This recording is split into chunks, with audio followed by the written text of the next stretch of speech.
Hey everybody, Phil801 here with yet another philosophy video.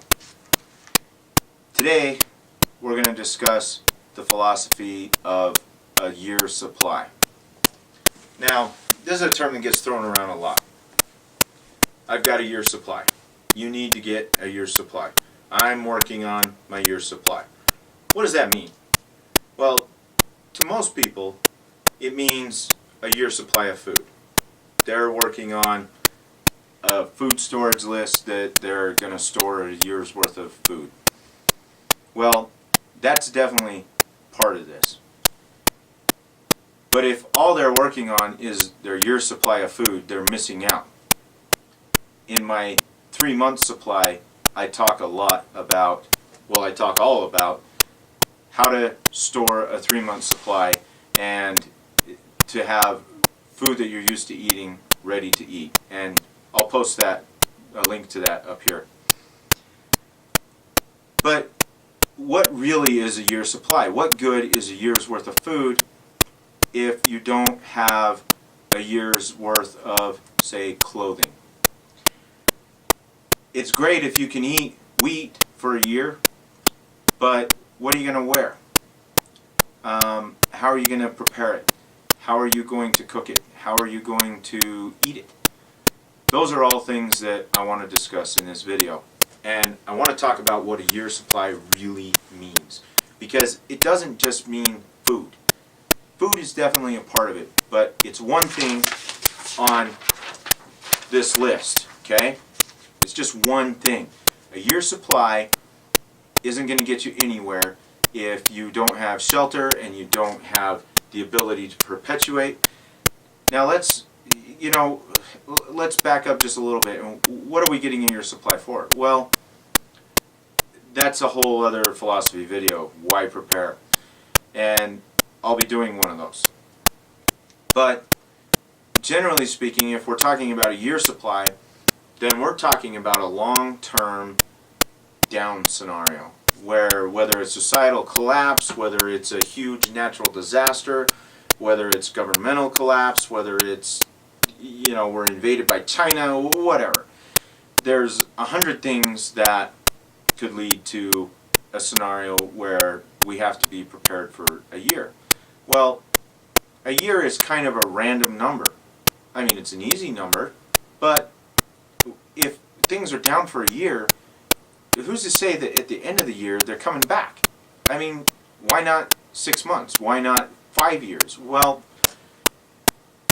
really, in a year's supply, what that does is that it means you're ready for that year, but you need to spend that year getting ready for the next year, and so on. That year for the next year, and so on and so forth, to where you may have to be self-sustaining for a long time.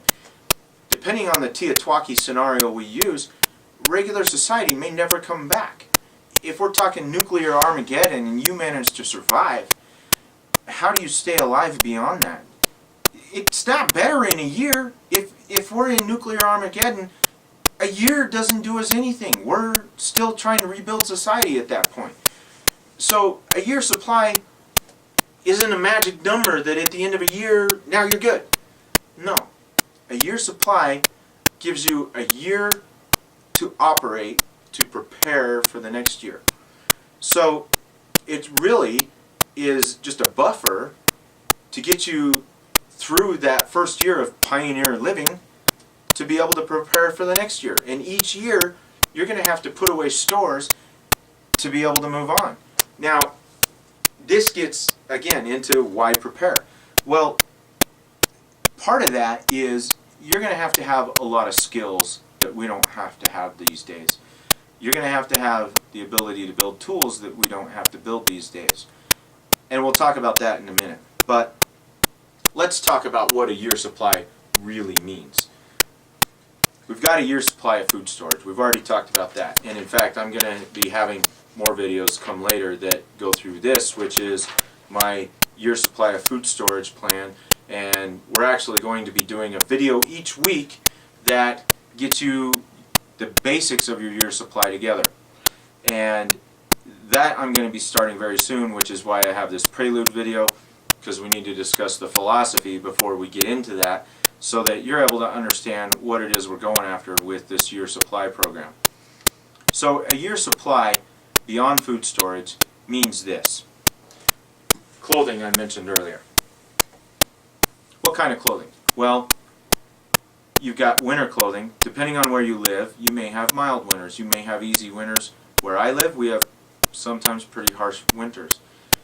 You need to have winter clothes stored. Now here's the thing. If you have kids, kids grow. So what do you need to do as far as that goes? If you've got 2-year-old kids, do you need to store sizes 2, 3, 4, 5, 6 and on up? Do you plan on swapping things out? Well, I think that's probably the answer.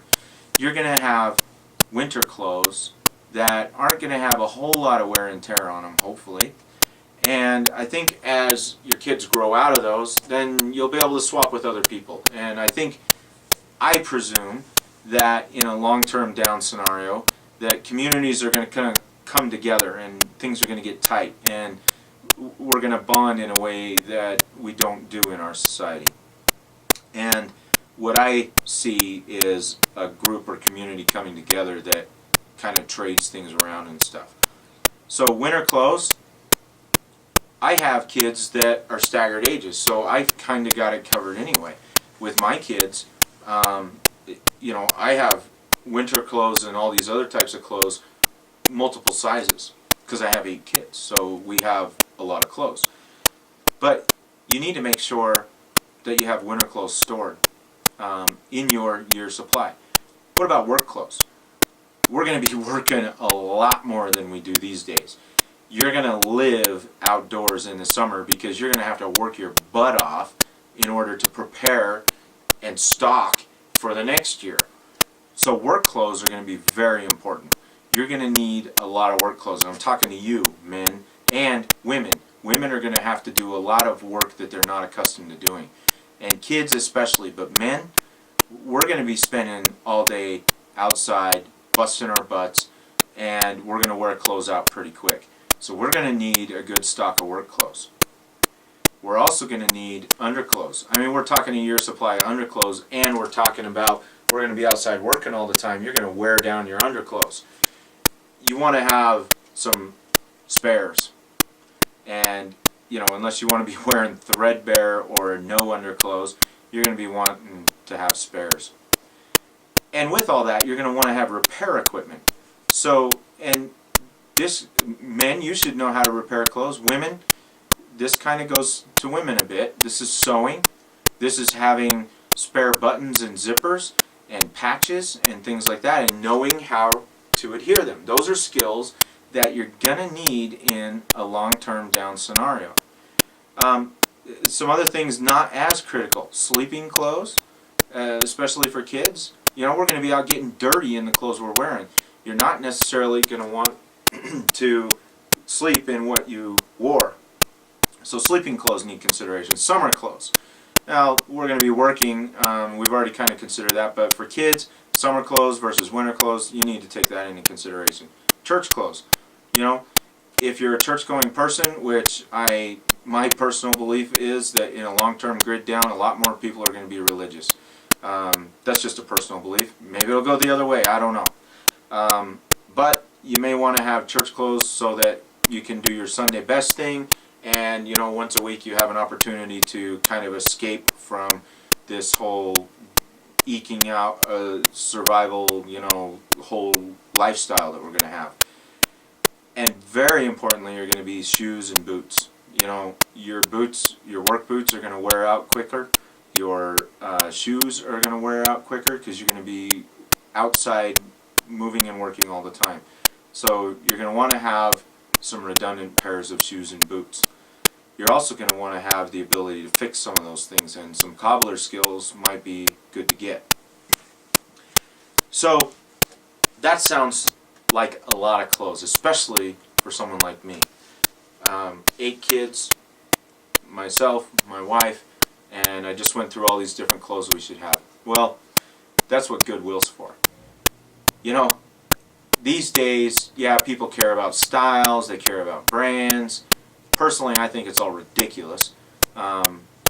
Here I am wearing a branded shirt, but I got this at Goodwill. And I paid like $3 for it. You can still get nice branded stuff at Goodwill. My advice when it comes to clothing preparation, start going to Goodwill. Find out where a couple of them are.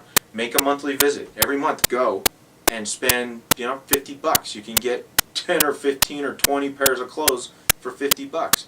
And put them in a bucket and just label them sizes and store them and just hold on to them.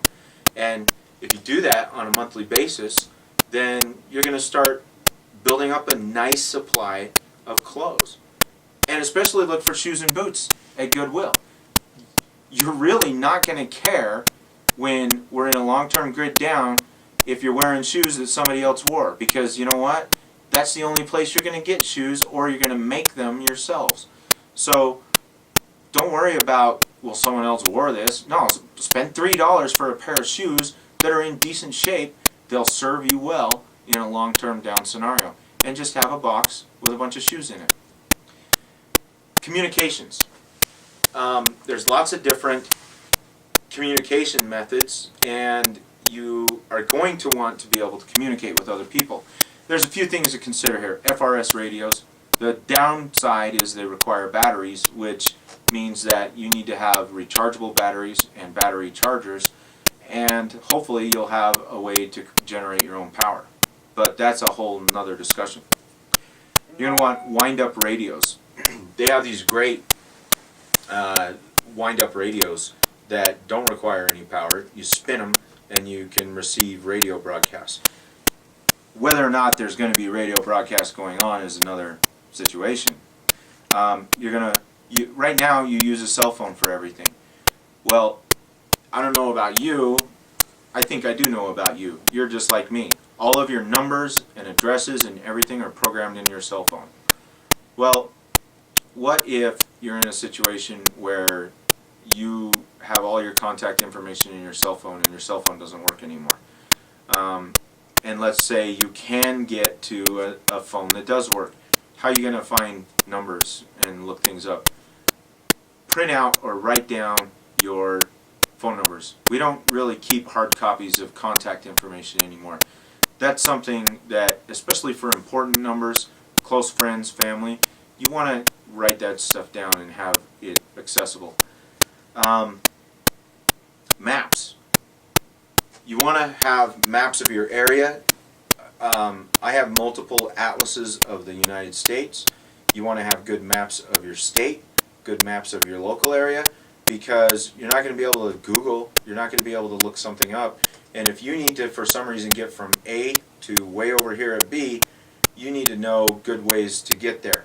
And potentially, the main ways aren't going to be available. Those may be, you may know, well, I get on this interstate and I drive for 150 miles. Well, what if it's an EMP and all the cars that were on the road when the EMP hit are now dead? Well, you've got jam-packed roads is what you've got. So you're going to probably have to use side roads, alternative paths. That's where you need a map. You need to be able to figure out if this way is blocked.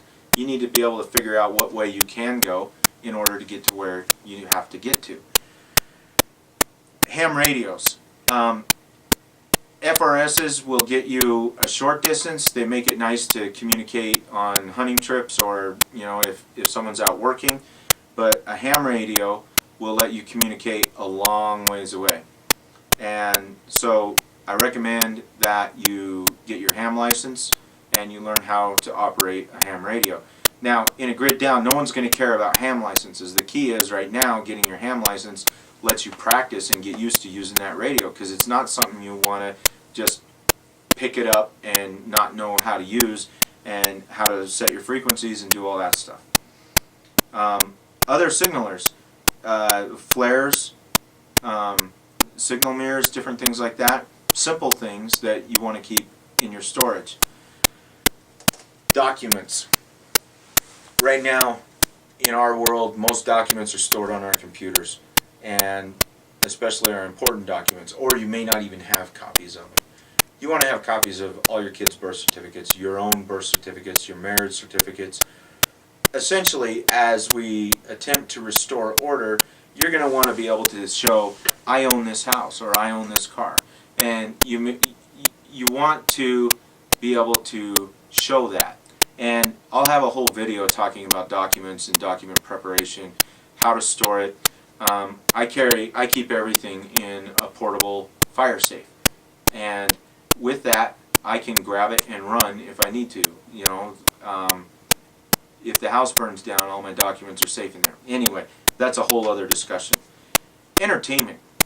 You're going to spend, I mean, you talk about a year supply, you're accepting that there's going to be a year of a grid down situation. Well, entertainment, what are you going to do? There's no TV, there's no video games, what are your kids going to do? You're going to want to have some board games, you're going to want to have coloring books, you're going to want to have things for the kids to do to keep them occupied, because they're going to go through withdrawal with no TV and no video games, right?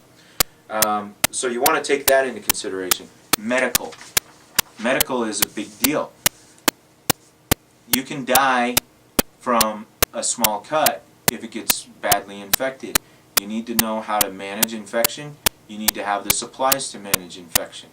You need to have the supplies to manage small medical issues and potentially large medical issues. I have suturing kits, I have small operating kits.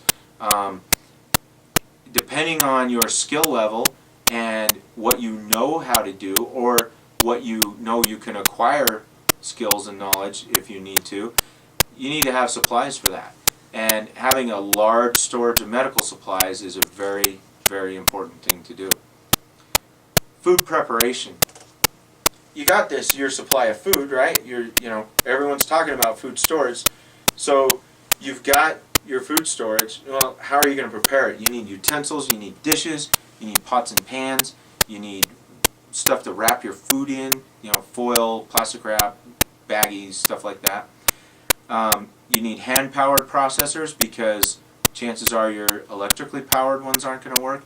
You need sanitary stuff. How are you going to wash your dishes? How are you going to clean food? How are you going to take care of all that?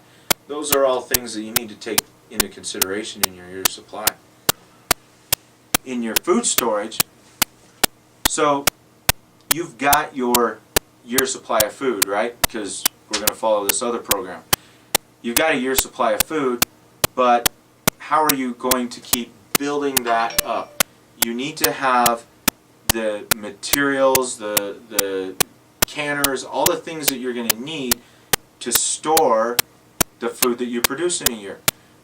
Like I said, that year supply gives you a buffer to work and produce the next year's supply.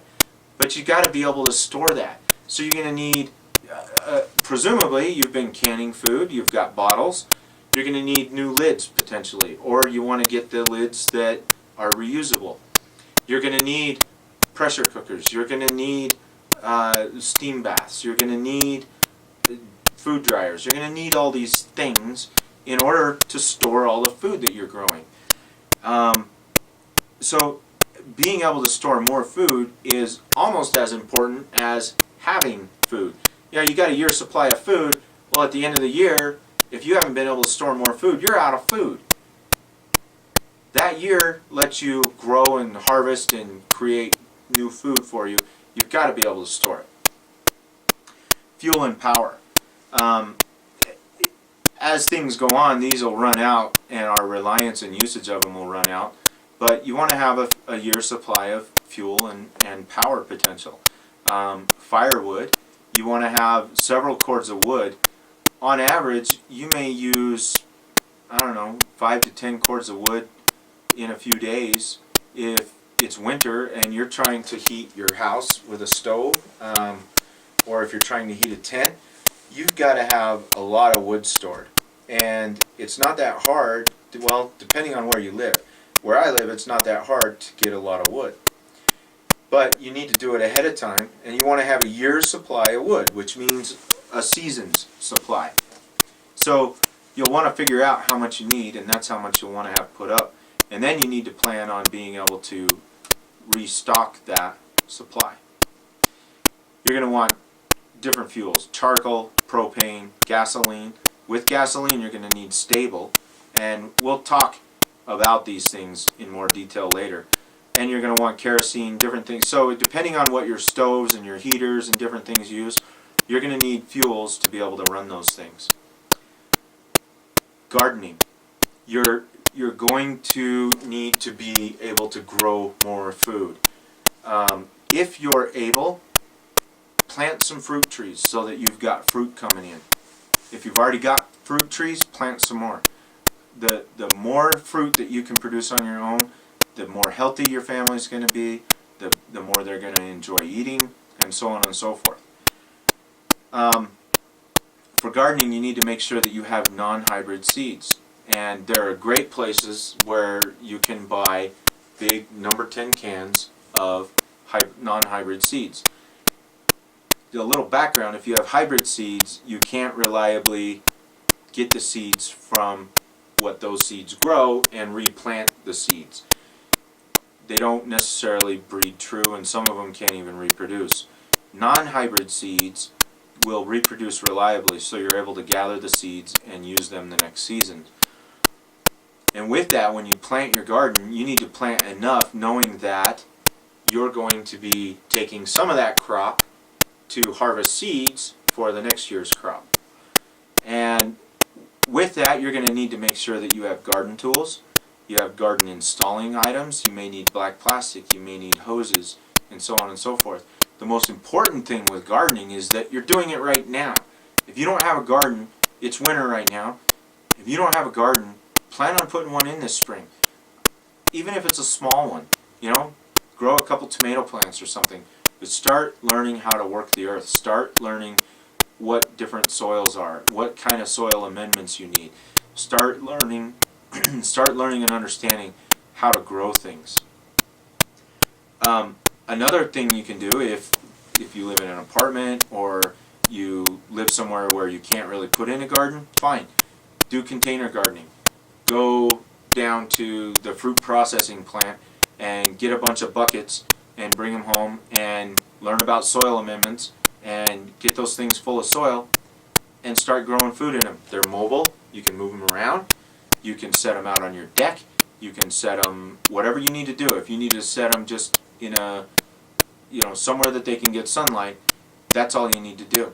And you'll want to learn how to do a drip system potentially to keep them watered, or you're going to have to make sure that you're out watering them on a regular basis. But you need to think through all this ahead of time. Now, my personal recommendation and belief is ornamental and decorative trees are useless. Rip them out and put in fruit trees. Grass is a useless waste of dirt. You should have more garden than you do grass. And you should be learning how to live off of your garden. Now, I know most people aren't going to do that, but I used to have an 1.5 acre garden. Now mine's a little smaller because I live in a different place. I used to have a lot more land. But what's the purpose of your backyard full of grass? Well, the kids can play. Well, the kids can play in the front. The kids can play on the side. The kids can play in the corner that you don't have a garden. But having a garden will lower your food bill. It will increase your health because you're eating healthier food. And it will help you develop skills that you're going to need when a grid down TEOTWAWKI happens. Hardware and building supplies. When this thing happens, when TEOTWAWKI happens, you're going to be stuck with the structures that you currently have. You're not going to have the materials to build more unless you store them. You're not going to be able to, for example, fix your toilet unless you have spare parts for your toilet. You're not going to be able to fix your plumbing unless you have spare parts for your plumbing. All of these things you need to take into consideration now. You need to have hand tools. You need to have nails. You may need to have fencing. You may need to have spare parts for different things. Take an inventory of your home and figure out what you would want to have the ability to fix in a long-term down scenario. Household items.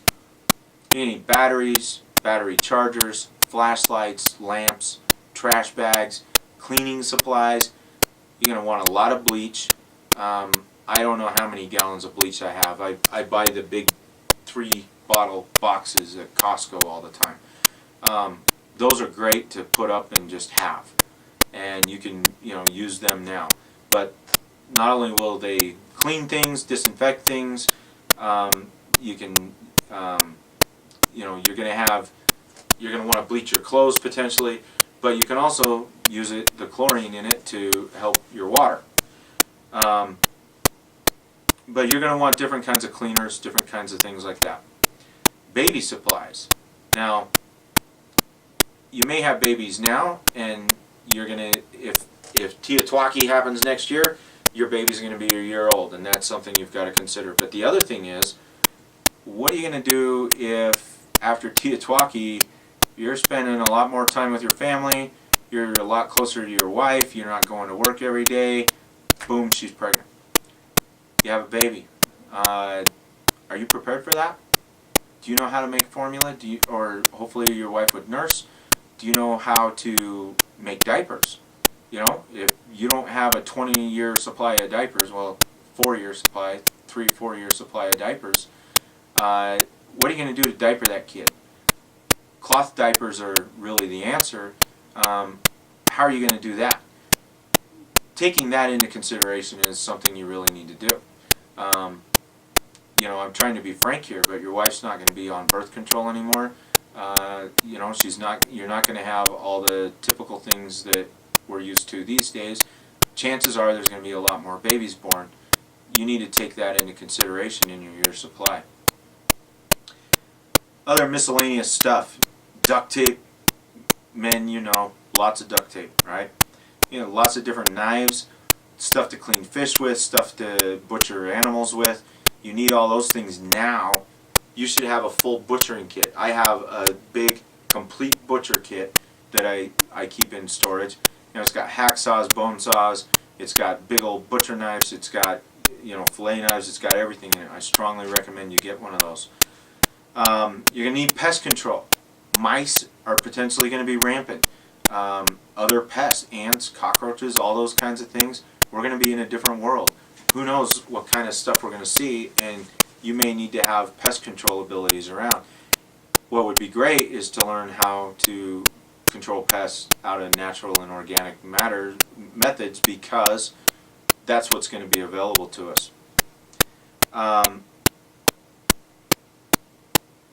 Toiletries.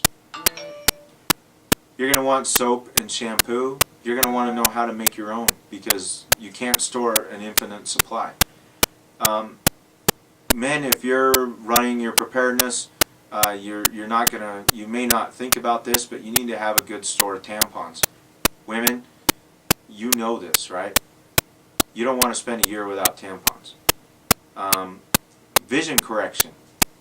If you use vision correction like I do, I wear contacts, you're going to want to have a good store of contacts, and you're going to want to have several glasses that will back up your contacts when they run out. You're not going to be able to get more contacts, and you're going to have a heck of a time getting more glasses. So there are great sites out there that if you get your prescription, you can order glasses for $10. You can get glasses for $10. Now, they're the ugly 1960s frame, but I guarantee you, in a long-term grid-down situation, you're going to rather be wearing a 1960s frame and being able to see than not being able to see because you wanted to look cool and not buy these cheesy glasses. Well, it's going to be much better to be able to see. I'll put a link up here to one of the sites I know where you can get cheap glasses. But you're going to definitely want to get backup pairs of glasses. 5 of my kids wear glasses. My wife wears glasses. I wear glasses. We've got lots of glasses in storage. And you know what? You better hope your prescription doesn't change. Hopefully, if you've got spare sets of glasses, you would be able to trade or barter with somebody to be able to get ones that are for your new prescription if your eyes get worse. Toothbrushes and toothpaste. And this is something else you want to learn how to make on your own, because you can't store an infinite amount. You don't want to not be able to provide dental care, preventative care for your kids in brushing teeth. or for yourself for that matter. Security, guns, ammo, reloading equipment, perimeter management equipment. You've got to evaluate your own situation and make sure that you're able to take care of your own security. And that's a whole other series of videos. Tools. You're going to want to have a lot of different tools because you're going to be doing a lot of things on your own that you probably don't do on your own now. That includes different kinds of saws, hand saws, hack saws, chainsaws, all those things. Shovels, hose, rakes, all that gardening stuff you're going to want to have multiples of, not just one, and you're going to want to have multiple handles to replace those handles when they wear out. You want to have axes and mauls and sledgehammers, things like that. You're going to want to be able to split wood. You're going to want to be able to do work that needs to be done. You're going to need post hole diggers potentially. Welders. You'll want to have welders to be able to work with metal, and now's a good time to learn how to use those things. They're not that hard. It takes some practice and some skill development, but it can definitely be done. You're going to want drills and different things to be able to work with wood and metal and different things. Transportation. If you're fortunate enough to have the fuel that you need to be able to run your vehicles and it wasn't an EMP attack, you're potentially going to need to do your own upkeep on your car. There's a lot of simple things that you can keep. Spare batteries, spare things that break down. Chances are there's also going to be a lot of vehicles that you can take parts off of. But you're going to want things like an engine hoist. You may want to make sure you have a good floor jack. You want to make sure you have tools, things like that. And your air compressor probably isn't going to work, so your air tools probably aren't the answer. You're going to need to have good elbow grease tools. Water. You've got to not only have some water stored, but you've got to have ways to collect water. You've got to identify around in your surroundings where you can get water, what your potential water sources are, how to manage it. You need to have a plan for how you're going to get water in a grid down situation. Yeah, when you lift the tap, the water will still flow as long as wherever the water's coming from still has electricity to run everything and pump water. Potentially you're pumping water. Maybe you're on a gravitational feed system. It depends on your situation, your environment. You're going to need to be able to treat water. You're going to need to be able to filter water. And in future videos I'll talk about different ways to do that. That's not necessarily comprehensive, but that's a lot to think about for a year's supply.